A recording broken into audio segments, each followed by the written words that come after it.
So I think this might be my last video for a few weeks because I've got some other projects that I need to finish off. But what I wanted to do was to talk you through some of the hardware that I use for making music and for sound design, because last week I talked a bit more about the software that I use.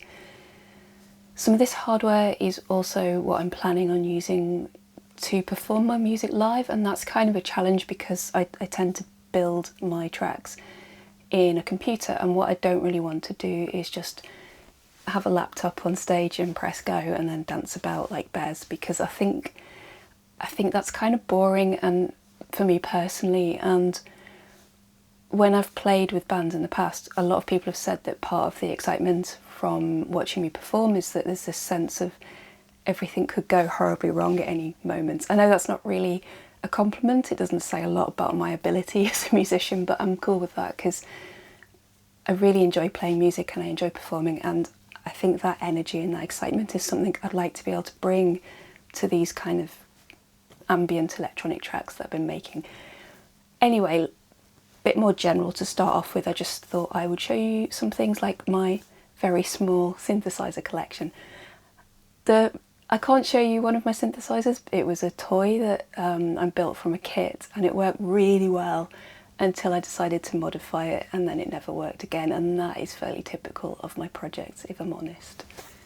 This is my first proper hardware synthesizer. It's called a Korg Monotribe, and this is special to me because, as well as being the thing that I kind of learned to perform on, it was given to me by Ashens, and before that it was owned by the Brett Domino trio, and it's got the autographs of both of them on one side.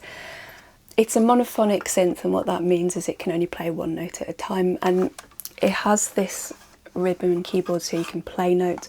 I actually quite like to use it just as a drone. The drawback of when you do that is it only opens and plays a note when you're actually holding the keyboard down.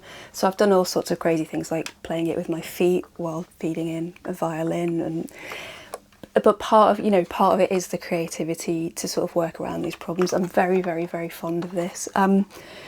It's got an 8-step sequencer. If you saw one of my improv videos recently, I had this plugged into my biggest synth, my Behringer Neutron, and I was using the sequencer on this to drive the Neutron because the Neutron doesn't have a sequencer. So it's got a use beyond what it can do itself. We noticed the cables flopping about. In its native state, this doesn't have a MIDI interface, but it's actually a very simple modification. You can buy the board to do it. So I did the MIDI mod.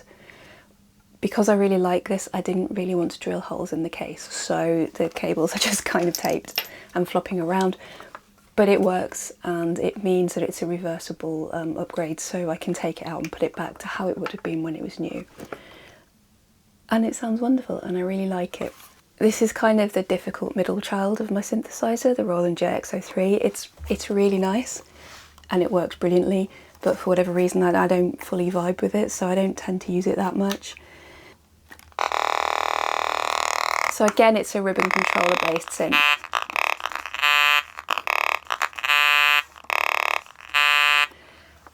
And this was also a gift, but as I say, I don't fully vibe with it.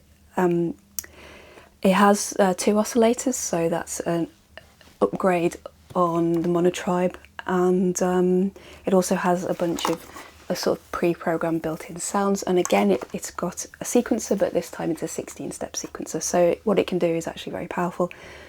But I don't really do sort of sequenced nice songs. I tend to make noises, and for making noises it's not my favourite, but it is really cool and I should definitely use it more.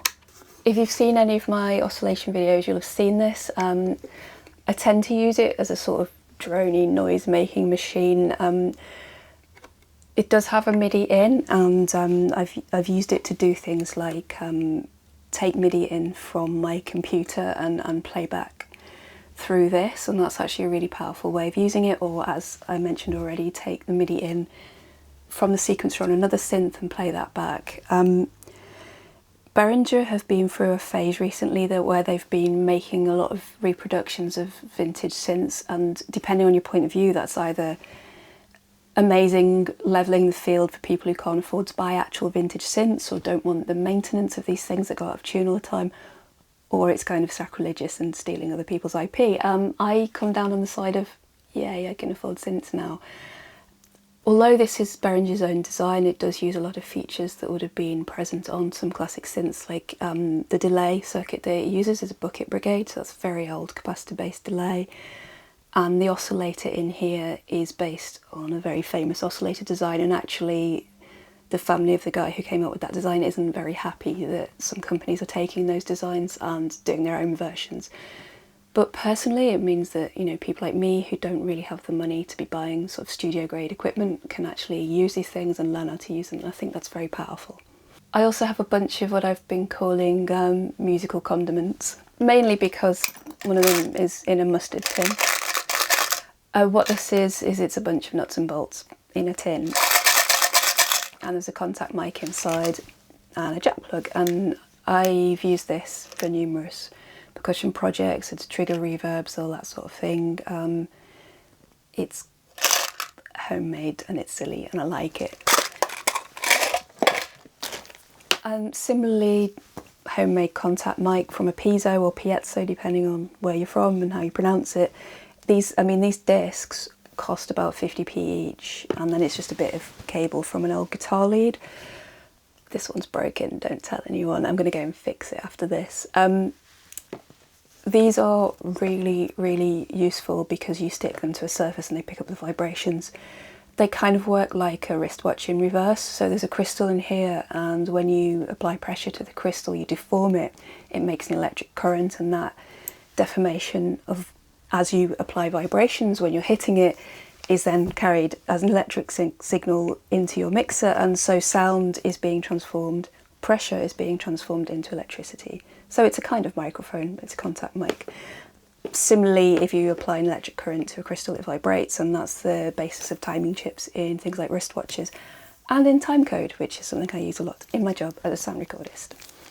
Other musical chutney, this is an amp that I made this week. It's a very small amplifier in a tea tin, which I quite like. It's basically a circuit board, a speaker that should be flush against the side, it's fallen down, and a 9-volt battery. And it sounds surprisingly good, I assume because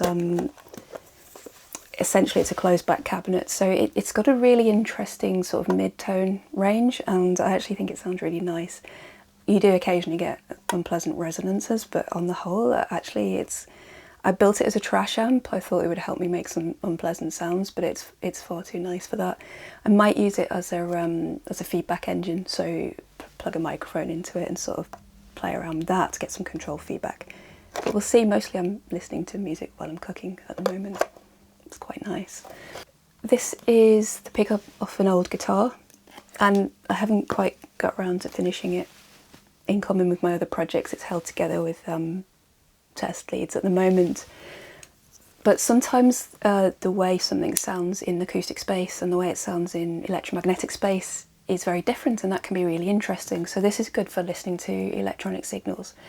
So you can sort of move it around.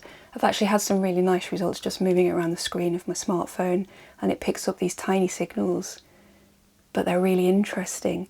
I went out with my recording rig late one night once to try and record a transformer box in town, you know, those big sort of green boxes that you see at the side of the road, and it was really disappointing. It just made a hum. I guess because the majority of the electrical signal coming off it is from the transformer that's taking in mains voltage and, you know, reducing that down. I've used it to record things like vibrators and my phone and other bits of electrical equipment.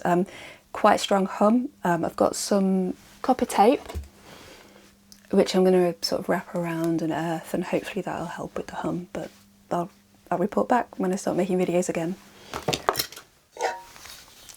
Also have various DI boxes in case of impedance mismatches, and this is kind of like a DI box. It's a little preamp, so it does the impedance matching, but also you can turn the volume up of your signal if it's small, and it's got a valve inside, so it can sound quite nice. Another bit of Behringer kit that I quite like. Small mixes are really useful. This again was a bit of Ashen's history that he gave to me.